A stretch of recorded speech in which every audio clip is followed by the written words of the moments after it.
अस्सलाम वालेकुम गाइस, कैसे हैं आप? मैं हूँ आपका समुद्री सिटी का अजान वहीद व्लॉगर। तो गाइस आज ना हमने मिस्टर एएसडी से ना वो हसन साहब से ये हमने झील मंगवाई थी। ये 10 बजे उधर से 10 बजे इन लोगों ने उधर रखा है, फिर 1 बजे इनकी डिलीवरी इधर हमारी तरफ हो गई थी। पापा ने इनको ऑनलाइन लाहौर से जो एएसडी मंडी है उधर से मंगवाई है हमने। इनकी डिलीवरी भी बहुत अच्छी है गाइस। इसमें अंदर अंजील है। ये 10 बजे गाइस एएसडी, मैं आपको बता देता हूँ, एएसडी हसन साहब से हमने ये वो लाहौर से मंगवाई है ऑनलाइन। पापा ने इनको फोन करके ये 10 बजे 11 बजे गाड़ी चल दी थी, 1 बजे इधर हमारे पहुंची है। पापा लाए हैं, अब हम इसको किचन में जाके खोलते हैं। तो गाइस ये देखे माशाल्लाह जी हमने खोल ली है, कितनी प्यारी है माशाल्लाह।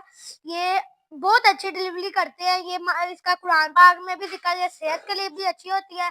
हसन साहब आपका शुक्रिया कि आपने लाहौर से समुद्री अंजीर ऑनलाइन की। ये देख सकते हैं, ये कुरान पाक में इसका बहुत अच्छा जिक्र, बहुत जिक्र है। तो बहुत अच्छी है, सेहत के लिए आपको खानी चाहिए। ये इनकी पैकिंग भी बहुत अच्छी है ऑनलाइन, ये देख सकते हैं।